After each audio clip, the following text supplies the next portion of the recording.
Такой пиздец у тебя будет через полгода. Скрытые работы.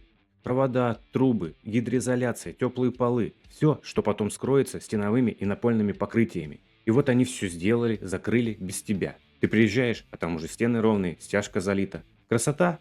Только внутри сюрприз. Провода на скрутках, трубы не опрессованы, гидроизоляция до середины стены, теплый пол вообще не включали. Через полгода протечка или коротнуло. Сосед снизу с мокрым потолком, ты на нервах. Все, что скрыли, теперь обратно долбить, искать, переделывать, платить снова.